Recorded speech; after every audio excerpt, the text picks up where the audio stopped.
You half-evolved chimp. Get your dirty black hands off my food right now! That's all it took to shut down an entire dining room. Victoria Caldwell stood over a black chef, soup dripping from her fingers, the bowl she'd just thrown still spinning on the tile floor. 80 guests. Nobody moved. Humiliating. Folks like you can't even afford soup. So why the hell they let you cook it? Didn't say a word, just wiped the soup off his face and walked back into the kitchen. She thought she'd won.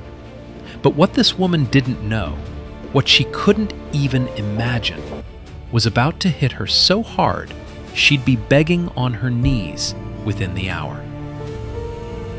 Damn, she really just did that? All right, rewind. Let me show you how this whole thing started. Let me take you back to the beginning. That morning. Before the soup. Before the insults. Before any of it. 5:45 a.m., Charleston, South Carolina. The sun wasn't even up yet. The streets were still dark, still quiet, the air thick with that low country salt and humidity that clings to your skin like a second layer. And Solomon Anderson was already at work. He pushed through the back door of the Hearth, the flagship restaurant inside the Thornfield Grand Hotel. No fanfare, no driver dropping him off, just a man in a plain jacket, keys in hand, stepping into a kitchen that still smelled like last night's wood smoke and fresh scrubbed steel. He flipped on the lights, one row at a time, tied his apron, pulled his knife roll from the shelf and unfolded it on the counter like a surgeon laying out instruments. Then he started chopping. The sound of that blade on the cutting board, steady, rhythmic, precise, was the only noise in the entire building. Shallots first, then thyme, then garlic, crushed with the flat side of the blade and minced so fine it practically dissolved between his fingers. This was his church, his meditation, the place where everything made sense. Solomon Anderson didn't grow up with money, not even close. He was raised by his grandmother Ruth in a small town outside Macon, Georgia. 2-bedroom house, screen door that never shut right. A kitchen the size of a closet where Ruth turned collard greens, cornbread, and smoked neck bones into something that made the whole block show up on Sundays. She taught him everything. How to season by feel. How to tell when oil was ready by the way it shimmered. How to love people through food. By 14, he was washing dishes at a steakhouse off the highway to help pay bills. By 19, he'd earned a scholarship to culinary school. By 25, he was staging in a Michelin-starred kitchen in Paris, France, the only black face in the room, working twice as hard and saying half as much. He came back to the States with a vision, saved every dollar, found a partner, and quietly invested $8 million into building the Thornfield Grand Hotel from the ground up. But here's the thing about Solomon. He never sat in the owner's office, never put his name on a plaque in the lobby, never wore a watch or a ring or anything that screamed money. He wore a chef's coat, standard issue, same as everybody else on his team. Because to Solomon, the stove was the point. Everything else was just noise. By 6:30, his sous chef, Raymond Brooks, walked in. Young, early 30s, talented as hell, but hot-headed. Solomon had been mentoring him for 3 years, teaching him not just how to cook, but how to keep his cool when the heat wasn't coming from the stove. "You ready for tonight?" Solomon asked without looking up. Raymond grinned. 6 courses, seasonal tasting, local farm sourcing. I could do it in my sleep, chef. Solomon glanced at him. That's exactly when you mess up. Stay sharp. Raymond nodded. He respected Solomon more than anyone alive. Now let's jump ahead. 7:15 p.m. The dining room of the hearth was full.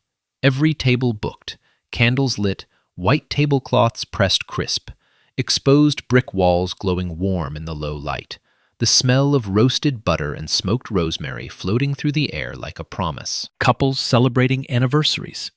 A group of friends toasting something loud and happy. Naomi Foster, a social media journalist with 1.2 million followers, sitting alone near the kitchen pass, phone resting beside her wine glass. Just enjoying the evening. Daphne Holloway, the hotel's general manager, moved through the room like a quiet current, checking on guests, adjusting a napkin here, a candle there. She stopped near the kitchen window, leaned in toward Solomon, and whispered something. He nodded, smiled. Everything was exactly where it was supposed to be. And then Victoria Caldwell walked in. You could hear her before you saw her. Heels cracking against the hardwood floor, a fur stole draped over her shoulders in late October, jewelry catching every candle in the room, perfume so heavy it arrived at the table before she did. Her husband Gerald trailed behind, quiet, hands in his pockets, the kind of man who'd learned a long time ago that it was easier to say nothing. Victoria snapped her fingers at the hostess. "Window table, now!" The hostess smiled politely. "I'm sorry, ma'am. That table is reserved for—" "I don't care who it's reserved for. We're sitting there." Gerald touched her arm. "Vic, it's fine. We can—" She didn't even look at him. "We're sitting there." The hostess moved the other couple. Victoria didn't say thank you. She sat down, draped her stole over the chair, and scanned the room like she was grading it. Then her eyes landed on the open kitchen, on Solomon. A black man running the line, calling orders, plating dishes with the kind of calm precision that comes from decades of practice. Her expression shifted. Something cold, something familiar. She leaned toward Gerald and muttered, "You'd think a place like this could afford better." Gerald stared at his menu and pretended he didn't hear. The first course arrived at Victoria's table at 7:32. A sweet potato bisque with smoked crab and micro herbs. The bowl was warm. The color was deep amber. A thin swirl of cream sat on top like a brush stroke. Candace, a young black server, early 20s, soft-spoken but sharp, set the bowl down gently. "Our seasonal bisque, ma'am. Sweet potato with Carolina smoked crab. Chef Anderson's signature to open tonight's tasting menu." Victoria looked at the bowl, then at Candace, then back at the bowl. She picked up her spoon, took one sip, set the spoon down like it had insulted her. "This is bland." Candace kept her composure. "I'm sorry to hear that, ma'am. I can relay your feedback to the chef and we can—" "I don't want feedback relayed." Victoria's voice climbed just loud enough for the tables around her to hear. "I want someone competent to fix it. This tastes like it was made by someone who has never set foot in a real kitchen." The couple at the next table glanced over. A man 2 rows back lowered his wine glass. Naomi Foster looked up from her phone. Candace nodded. "Of course, ma'am. I'll bring that to the kitchen right away." She walked back to the pass, placed the bowl down, and quietly told Solomon what happened, word for word. Solomon listened. No reaction. No eye roll. He just nodded, pulled a fresh portion of bisque, and adjusted the seasoning himself. A touch more salt, a whisper more smoked paprika. He tasted it again, then plated it with the same precision as the first. "Take it back out," he said calmly. Candace carried the new bowl to Victoria's table, set it down without a word. Victoria took her time. She picked up the spoon slowly, almost theatrically. brought it to her lips, sipped. And here's the thing. Her face gave it away. Just for a second. A tiny flicker in her eyes. The kind of look you get when something tastes so good your body reacts before your brain catches up. But she killed it. Swallowed that reaction like it was poison. She pushed the bowl away. Still terrible. This is absolutely unacceptable. She dabbed her mouth with her napkin. Where is the manager? Gerald shifted in his seat.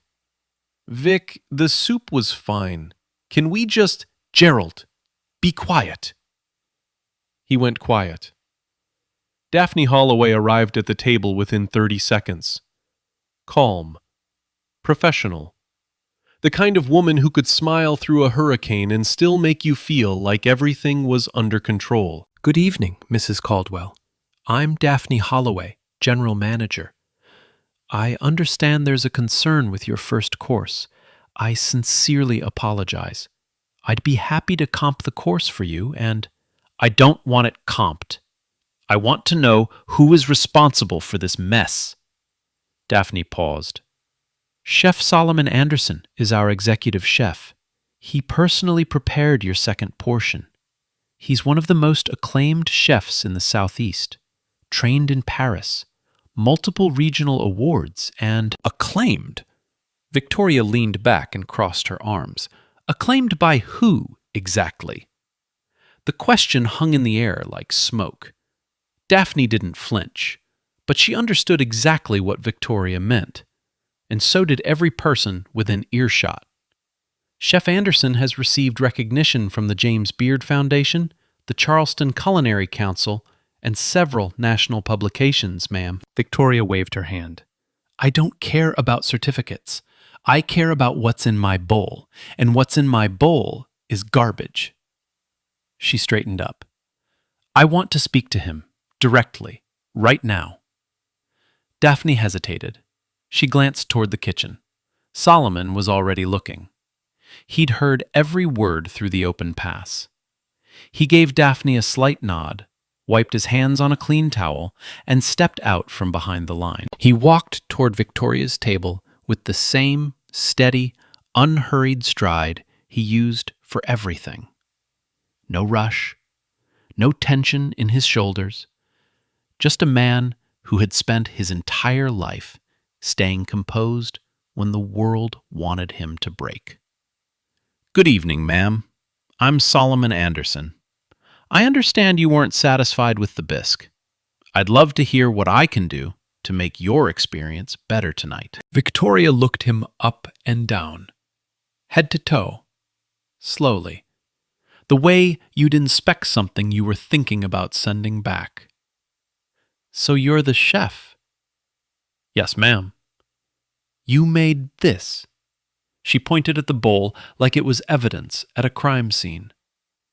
I did. Sweet potato bisque with locally smoked crab from a farm about 40 minutes from here. The cream is house-made. The herbs were picked this morning. Victoria let out a small laugh. Not a real one. The kind designed to cut. I just expected someone more experienced. The standards here are clearly different from what I'm used to. Solomon didn't react. I've been cooking professionally for over 20 years, ma'am, but everyone's palate is different. I'd be happy to prepare something off-menu, if you'd prefer. Tell me what you enjoy, and I'll make it happen. What I enjoy, Victoria said, standing up from her chair, is eating food prepared by someone who actually belongs in a kitchen like this. The room got quieter. Conversations at nearby tables didn't stop, they just got lower. People were listening now, watching. I just expected someone more refined, someone with a real background, not whatever this is. She gestured at Solomon, all of him, his coat, his hands, his skin. Solomon held her gaze, steady. Ma'am, I am the chef, and every dish that leaves this kitchen has my hands on it. I'm sorry if that's a problem for you. And then she said it. The line that turned a bad evening into something that would be seen by millions. I'm not eating anything that man touched. Go get me a real chef. The dining room went dead, completely dead. A woman at the next table put her hand over her mouth. Raymond, standing at the kitchen pass, gripped the stainless steel counter so hard his knuckles went white. Gerald stared at his plate. He didn't move, didn't speak, didn't do a single thing. And Victoria, she wasn't done. She reached for the bowl of bisque, the one Solomon had personally reseasoned, the one he'd tasted twice before sending out. She picked it up with both hands and threw it at him. The soup hit his chest first, then splashed up toward his neck and the side of his face. It wasn't scalding, but it was enough to sting, enough to shock, enough to make every person in that room hold their breath. The bowl hit the floor and cracked. Gasps across the entire dining room. Candace froze near the service station, both hands over her mouth. Raymond started to move, fast, but Solomon raised one hand without turning around. Just one hand. Raymond stopped. Solomon stood perfectly still, soup dripping down his white coat, a thin line of it sliding down his jaw. He looked at Victoria for a long moment, not with anger, not with defeat, with something she couldn't read, something that made her, for the first time that evening, look away. Then he turned around and walked back into the kitchen without a single word. Victoria sat back down, smoothed her napkin across her lap, picked up her wine glass, and took a sip like she'd just returned from the restroom. She turned to Gerald and said, "Well, someone had to put him in his place." Gerald said nothing. His hands were trembling under the table. The kitchen door swung shut behind Solomon, and the noise of the dining room disappeared. Just like that. 1 second he was standing in front of 80 people with soup dripping down his neck. The next he was back in his world. Steel counters, blue flames, the hum of the exhaust hood overhead. Nobody spoke. The entire kitchen team stood frozen. 6 cooks, 2 dishwashers, Raymond, Candace, who had followed him in, all of them staring at the man they respected more than anyone, standing there, soaked in his own signature bisque. Solomon didn't say a word. He walked to the back station, untied his chef's coat, and pulled it off. The soup had soaked through to his undershirt. His neck was damp. His jaw was tight. He folded the stained coat, set it on the counter, then reached for a clean one from the shelf, slipped it on, and buttoned it up, top to bottom, slowly, like he was putting on armor. Raymond was the first to break. "Chef, that was assault. She threw soup at you in front of the whole dining room. We need to call the police, right now." Solomon looked at him, calm, steady, the same look he always gave Raymond when the younger man's engine was running too hot. "We finished service." "Chef, we finished service, Raymond. Every plate goes out perfect. Every table gets what they came here for. That woman does not get to shut this kitchen down. Not tonight. Not ever." Raymond opened his mouth, closed it. His nostrils flared. His hands were balled into fists at his sides. But he nodded, because when Solomon Anderson said something in that voice, low, even, final, you listened. You didn't argue. You listened. Solomon turned to the rest of the team, made eye contact with every single one of them. "We're behind on the third course for tables 6 through 12. Let's move." The kitchen exhaled. Slowly at first. Then the muscle memory kicked in. Burners clicked on. Pans slid across grates. The rhythm came back. Shaky, but it came back. Solomon pulled Daphne aside, near the walk-in cooler, away from the team, away from the noise. He looked at her and said 3 words. "Call our lawyer." Daphne's eyes widened. Not because she was surprised, but because she understood exactly what those 3 words meant. This wasn't a man reacting out of emotion. This was a man who had already thought 10 steps ahead. "Done," she said. She pulled out her phone and stepped into the hallway. And that right there, was the first sign that Solomon Anderson operated on a level Victoria Caldwell couldn't even imagine. Now, while all of this was happening in the kitchen, something else was happening in the dining room. Naomi Foster was sitting at her table near the kitchen pass, phone in her hand, heart pounding. Because she had recorded the entire thing. From the first insult, to the soup, to Solomon standing there dripping, to Victoria sitting back down and sipping her wine. Every second of it, crystal clear, steady hand, perfect angle. She played it back, watched it once, watched it again. Her jaw tightened. Naomi wasn't just any guest. She was a social media journalist with 1.2 million followers. Her platform focused on racial justice, accountability, and stories that mainstream media ignored. And she had just captured one of those stories from 8 feet away. She stood up quietly and walked toward Daphne, who had just come back from the hallway. Naomi introduced herself, showed her press credentials, explained her platform. "I have the whole thing on video," she said. "If your chef wants to make a statement, I'll hold publication until he's ready." Daphne looked at her for a long moment. "I'll let him know. Thank you." Meanwhile, Daphne had already spoken to the hotel's security team. The Thornfield Grand had cameras everywhere. Lobby, hallways, dining room, kitchen pass. Every angle of the incident had been captured and stored. She gave one instruction: preserve everything. Nothing gets deleted. Nothing gets overwritten. 2 other guests at neighboring tables had also pulled out their phones during the confrontation. They didn't post anything yet, but they had it. The footage existed in at least 4 places now, and none of it was going away.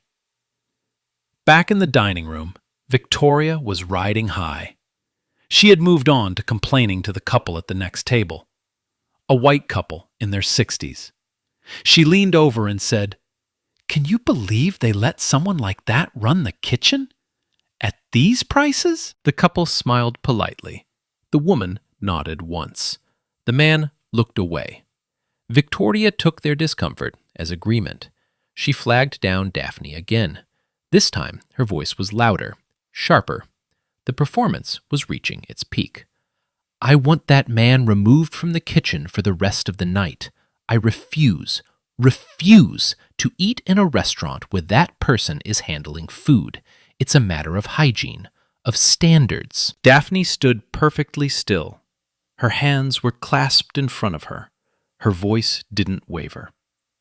"Mrs. Caldwell, Chef Anderson is the heart of this restaurant. He will not be removed.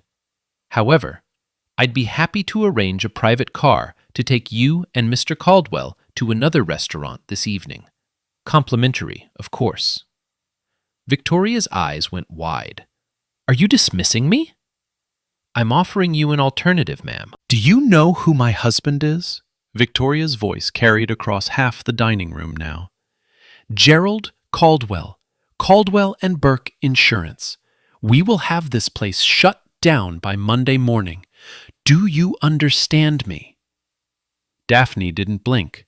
She had worked in luxury hospitality for 22 years. She had dealt with diplomats, celebrities, and billionaires who threw tantrums over thread counts. Victoria Caldwell was not even in the top 10. "I understand, ma'am. The car offer stands whenever you're ready." Victoria turned to Gerald. Her face was flushed. "Say something, Gerald. Tell her who we are." Gerald looked up at Daphne, then at his wife, then back down at the tablecloth. "Vic, let's just go. Please." "I will not be chased out of a restaurant by the help." Victoria slammed her palm on the table. The silverware rattled. A wine glass tipped, but didn't fall. Gerald closed his eyes. Across the room, he briefly made eye contact with Daphne. His face said everything his mouth wouldn't.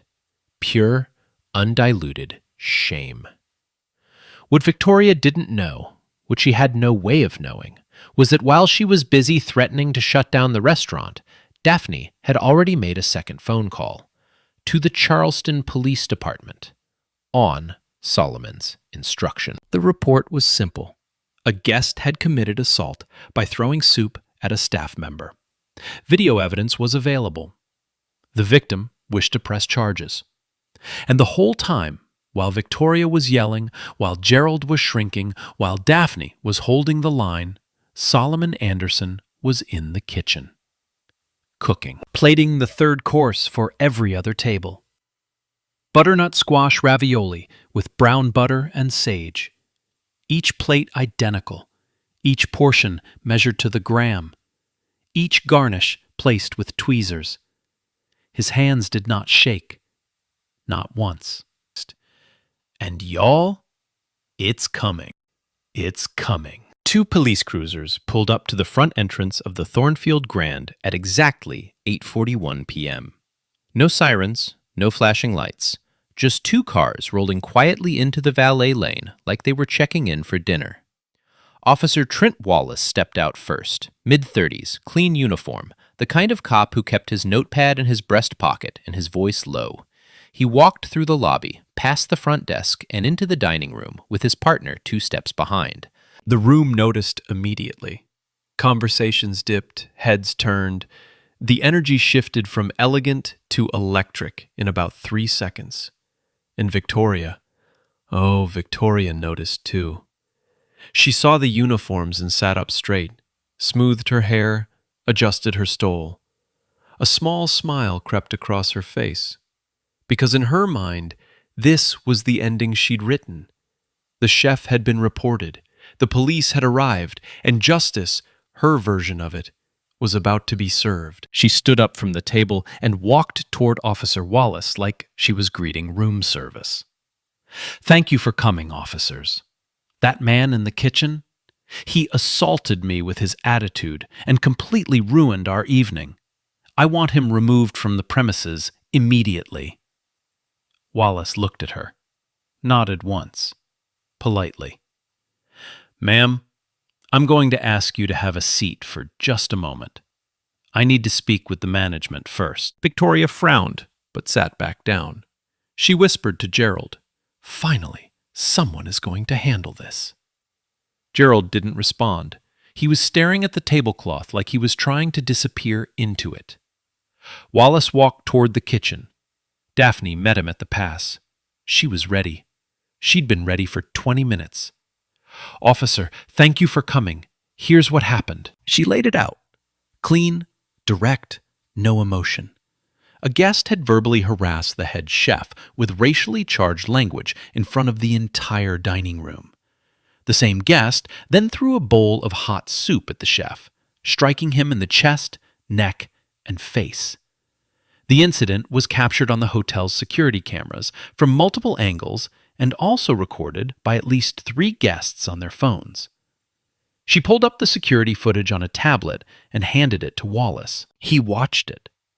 The whole thing. From the first insult, to the soup hitting Solomon's chest, to Victoria sitting back down and sipping her wine.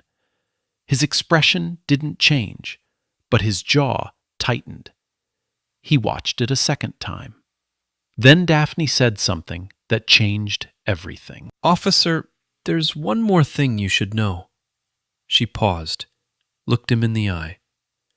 "Chef Anderson is not just the head chef. He is the co-owner of this hotel. This is his establishment. She assaulted him in his own building." Wallace looked up from the tablet, blinked, looked toward the kitchen where Solomon was still plating dishes like nothing had happened. Then back at Daphne. "The co-owner?" "Yes, sir." Wallace handed the tablet back. "I need to speak with him." Solomon came out, still in his clean chef's coat, still composed, He spoke to Wallace directly.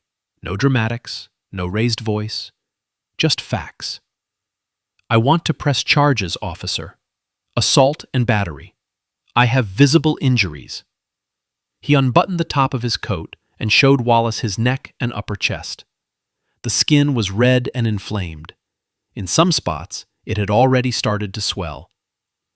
Wallace took photographs, documented everything. Understood, sir. We have what we need. Wallace turned and walked back toward the dining room. His partner followed. Victoria saw them coming and stood up again. She was still smiling, still waiting for her victory. Officer, have you dealt with the situation? Can we get back to our dinner now? Preferably with a different chef? Wallace stopped in front of her. His face was neutral, professional, but his words hit like a freight train. Ma'am, I need to inform you that you are being detained on suspicion of assault and battery. The smile didn't just fade. It shattered.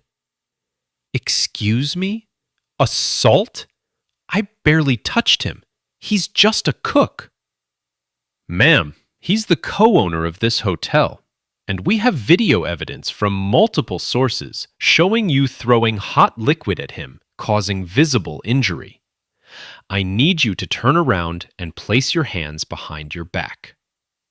Victoria didn't move. Her mouth opened, closed, opened again. The owner? That's impossible. He was wearing a... She couldn't finish the sentence.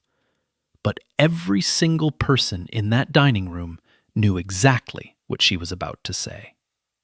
Gerald dropped his head into both hands. His shoulders slumped like someone had cut his strings. Ma'am, turn around. Now. Victoria turned. Slowly, like her body was moving through wet concrete. Wallace placed the handcuffs on her wrists. The click echoed through the silent dining room. 80 people watched. Not one of them looked away. Naomi Foster's phone was recording. Again. Victoria made it about 6 steps before she broke. The officers were walking her toward the front of the dining room, past every table she'd been performing for all night. Past the couple she'd complained to. Past Naomi Foster and her phone. Past the hostess she'd snapped her fingers at 2 hours ago. And every single face was watching her. Not with sympathy. Not with shock. With silence. The kind of silence that says more than words ever could. That's when she saw Solomon. He had stepped out from the kitchen. Not far, just a few feet past the pass. Arms at his sides, chef's coat clean and buttoned, his face completely still. Victoria twisted in the officer's grip and turned toward him. The arrogance was gone. All of it, stripped away like paint in a storm. What was left underneath was something raw and desperate. Please, I didn't know. I swear I didn't know. Can we just talk about this? My husband has connections.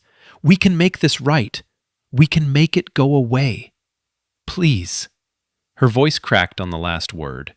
It echoed across the dining room. Solomon looked at her. Not with anger. Not with satisfaction. Just with clarity. The kind of look that comes from a man who has spent his entire life being underestimated and has learned exactly how much his silence is worth.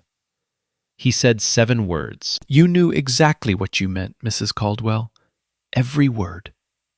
Then he turned around and walked back into the kitchen. He didn't look back. Victoria was led out the front door. The valet watched.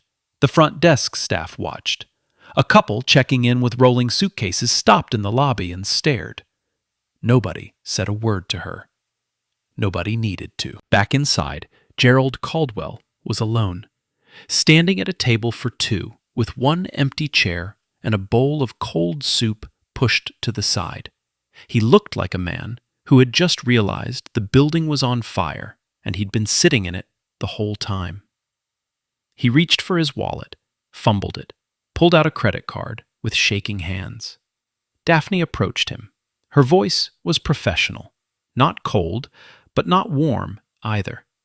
"The meal has been voided, Mr. Caldwell. There's no charge." Gerald looked up at her. His eyes were red, his voice barely held together. "I'm sorry. I'm so sorry. I should have said something." Daphne held his gaze for exactly 2 seconds. "You should have said something 2 hours ago, Mr. Caldwell." She gestured toward the door. "I'll need you to leave the premises now." Gerald nodded. He stood up slowly, put on his jacket, and walked toward the exit. Past every table, past every guest, 80 pairs of eyes on his back. No one looked away. No one pretended to check their phone. They watched every step. The front door closed behind him, and in the kitchen, something shifted. The tension that had been holding the room together like a wire, tight, humming, ready to snap, finally released. Raymond was the first to crack. He leaned against the counter, pressed both hands to his face, and exhaled like he'd been holding his breath for an hour. His eyes were wet. He didn't try to hide it. Candace was crying, quietly, standing near the dish station with her arms crossed, tears running down her cheeks. Solomon looked at his team, every one of them. He put a hand on Raymond's shoulder and squeezed. "We still have 3 courses to serve. Let's finish strong." Raymond wiped his eyes, nodded, picked up his tongs. The kitchen came back to life, slowly, then all at once. Burners fired, pans moved, plates clinked. The rhythm returned, not shaky this time, solid, steady, defiant. And when the final course went out, a dark chocolate torte with salted caramel and bourbon cream, something happened that Solomon didn't expect. The dining room stood up. Not one table, not 2, all of them. Every single guest in the room rose to their feet and applauded. The sound filled the entire restaurant, warm, thundering, real. Solomon stood at the kitchen pass, towel over his shoulder, hands still. He didn't smile, but he nodded. Once. And that nod carried more weight than any speech ever could. Later that night, long after the last guest had left, Naomi Foster sat in her hotel room and edited the footage. She cut it carefully. Every insult, the soup, the silence, the arrest. Solomon standing there dripping. Victoria being let out in handcuffs. She posted it at 11:43 p.m. with one caption. She threw soup at the chef. He owned the restaurant. By midnight, 2 million views. By sunrise, 14 million. By Monday morning, Victoria Caldwell was the most hated woman in America. Naomi Foster's video had exploded, not just on her platform, everywhere. Every major news outlet in the country had picked it up. Cable news ran the clip on loop. Morning shows played it with the soup-throwing moments circled in slow motion.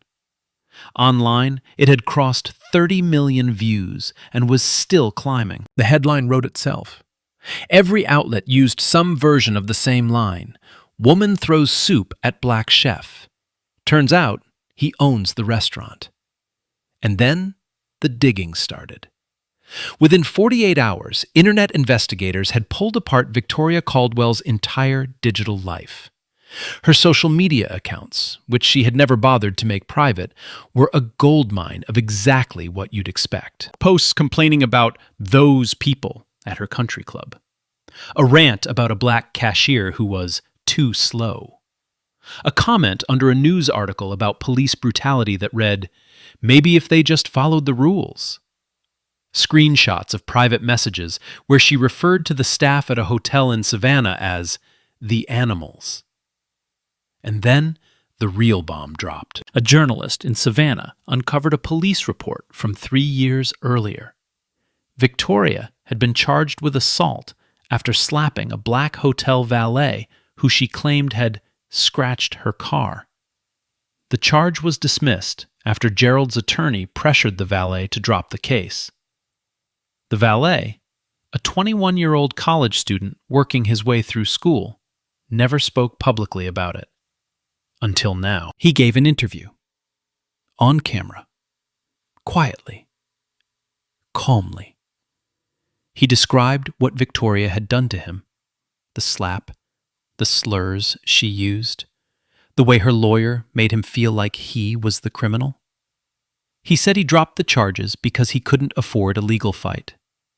He said he thought about it every single day for 3 years. That interview got 9 million views in 12 hours. Now, the fallout hit Gerald. Caldwell and Burke Insurance, the firm he'd spent his career building, started hemorrhaging clients on Tuesday. 3 major accounts pulled out by Wednesday. A corporate partner issued a public statement distancing themselves from the Caldwell name. By Thursday, Gerald's business partner, Burke, called an emergency meeting and suggested Gerald take a voluntary leave of absence. It wasn't voluntary. Everyone knew that. Back in Charleston, the community rallied behind Solomon. Local churches organized a support dinner at the Hearth. A coalition of hospitality workers held a press conference demanding stronger legal protections against racially motivated assault in the service industry. A state legislator introduced a resolution recognizing Solomon's contributions to Charleston's culinary scene. Solomon didn't attend any of it. He was in the kitchen, cooking, same as always. But his lawyer was very busy. Solomon's attorney filed 2 cases. Criminal, assault and battery. Civil, damages for physical injury, emotional distress, and racially motivated harassment. Victoria hired a defense attorney out of Columbia. Expensive suit, big reputation. His strategy was simple. Minimize everything. Call it a moment of frustration. Argue there was no real injury. Claim the video was taken out of context. It didn't work. The trial started on a Tuesday in late January. Judge Catherine Price presiding, 62 years old, 29 years on the bench. The kind of judge who removed her glasses when she was about to say something you didn't want to hear. The prosecution laid out the case like a blueprint. Clean, methodical, devastating. They played the full, unedited video from Naomi's phone. Then the hotel security footage, 4 angles. Then they called Candace to the stand, who described every word Victoria said that night. Then Daphne, who walked the jury through the timeline minute by minute. Then 3 other guests who had been sitting within 10 feet of Victoria's table. Then they showed the photographs of Solomon's neck and chest. Red, swollen, blistered in 2 spots. Taken 40 minutes after the incident by Officer Wallace. And finally, they introduced the Savannah police report, the prior assault charge, the valet, the pattern. Victoria's attorney objected. Judge Price overruled. Pattern of behavior was relevant and admissible. Victoria took the stand on day 3. Her attorney tried to frame her as a passionate diner who had an unfortunate overreaction. He asked her to describe her emotional state that evening. She talked about the stress of her personal life, the pressure of maintaining standards. Then the prosecution cross-examined her. Mrs. Caldwell, did you throw a bowl of hot soup at Chef Solomon Anderson on the night of October 23rd? Yes. But I was provoked. He was... Did you call him, and I quote, a dirty black man, and tell him to get his hands off your food? I was upset. I didn't mean it the way Mrs. Caldwell. If Chef Anderson had been a white man, would you have thrown that soup? Silence. Her attorney jumped up. Objection! Speculative! Overruled, Judge Price said without looking up. The witness will answer. Victoria sat there. Her mouth moved. No sound came out. She looked at her attorney, at the jury, at her own hands. Then she said two words that sealed everything. That's different. The courtroom erupted. Judge Price called for order. The jury didn't need to hear anything else. They had heard enough 3 questions ago. Deliberation took 2 hours and 40 minutes. Guilty. Assault and battery. Unanimous. Judge Price handed down the sentence without fanfare. 18 months probation. 200 hours of community service, specifically at a food bank serving underprivileged communities in Charleston County. Mandatory anger management counseling. Mandatory racial sensitivity training. And a restraining order barring Victoria Caldwell from the Thornfield Grand Hotel or any property owned by Solomon Anderson. The civil case settled 2 weeks later. $450,000 in total damages, $200,000 of that in punitive damages for racially motivated conduct. And here's what Solomon did with that money. Every single dollar, all $450,000, went into a new culinary scholarship fund for underprivileged youth of color in the Charleston area. He named it the Grandma Ruth Anderson Culinary Fellowship. When a reporter asked him why he donated everything, Solomon said one sentence. My grandmother fed people who had nothing. Least I can do is teach more people how to do the same. The American Culinary Federation issued a public statement supporting Solomon and condemning racial harassment in the hospitality industry. Solomon was invited to speak at their national conference that spring. His speech, 8 minutes long, quiet, measured, powerful, went viral on its own. 12 million views. Thornfield Grand's reservations tripled in the 3 months following the trial. The Hearth earned a James Beard Award nomination the following year.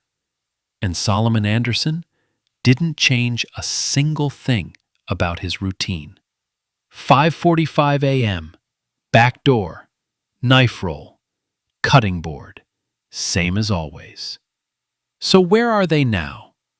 Let's start with the woman who threw the soup. Victoria Caldwell completed her 200 hours of community service at a food bank on the east side of Charleston.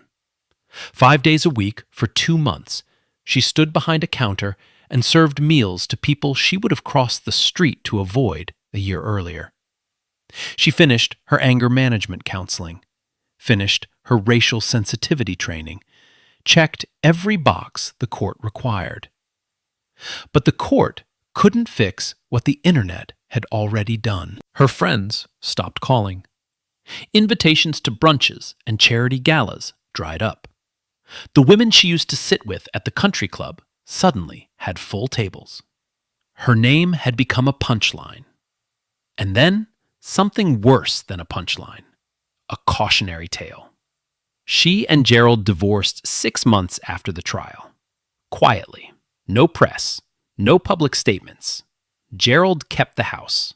Victoria moved out of state, somewhere in the Midwest. No one is exactly sure where. Former friends described her with one word: isolated. Gerald Caldwell left Caldwell and Burke Insurance. His partner Burke bought him out at a discount. Gerald took a job at a small firm outside of town. Boring work. Quiet life. The kind of existence you build when you're trying to make the world forget your name. 6 months after the trial, Gerald did something no one expected. He sat down and wrote a letter. By hand. 3 pages. Addressed to Solomon Anderson. He didn't email it. didn't have his lawyer send it. He folded it into an envelope, put a stamp on it, and mailed it to the restaurant. Solomon received it on a Tuesday. He opened it at his desk after service, read it slowly, every word. Then he folded it, placed it in his desk drawer, and closed the drawer without a single comment. Nobody knows what the letter said. Solomon never mentioned it, and no one ever asked. Naomi Foster's coverage of the incident earned her a National Journalism Award that spring. Her platform grew from 1.2 million followers to over 4 million. She became one of the most respected voices in digital accountability journalism. Every year, on the anniversary of that October night, Naomi drives back to Charleston. She walks into the hearth, sits at the same table near the kitchen pass, and orders one thing: the sweet potato bisque. Raymond Brooks, Solomon's protege, the young man who almost charged across that kitchen, became head chef at a sister restaurant Solomon opened in Atlanta the following year. It's called Ruth's. The menu is Southern. The reviews are outstanding. Raymond still calls Solomon every Sunday morning. They talk about food, about life, about the kind of patience that doesn't come naturally but has to be built, brick by brick, until it holds. And Solomon Anderson? He's exactly where he's always been. 5:45 a.m., back door, keys in hand, the kitchen still dark, still quiet. The smell of last night's wood smoke and clean steel. He flips on the lights, one row at a time, ties his apron, unfolds his knife roll, and reaches for the one piece of equipment he brought with him from Georgia. A wooden spoon, smooth and dark from decades of use. His grandmother's. He stirs a sauce, tastes it, adds a pinch of salt, tastes it again, nods to himself. This is a man who had hot soup thrown in his face, who was called dirty in front of 80 strangers, who was told he didn't belong in his own kitchen, in his own building, in a restaurant he built with his own money and his own hands. And his answer to all of it was not anger, not revenge, not noise. It was excellence. It was legacy. It was a scholarship fund that will send kids to culinary school for the next 50 years. It was a wooden spoon from a 2-bedroom house in Georgia that still stirs the pot every single morning. It was building something so undeniable that contempt becomes irrelevant.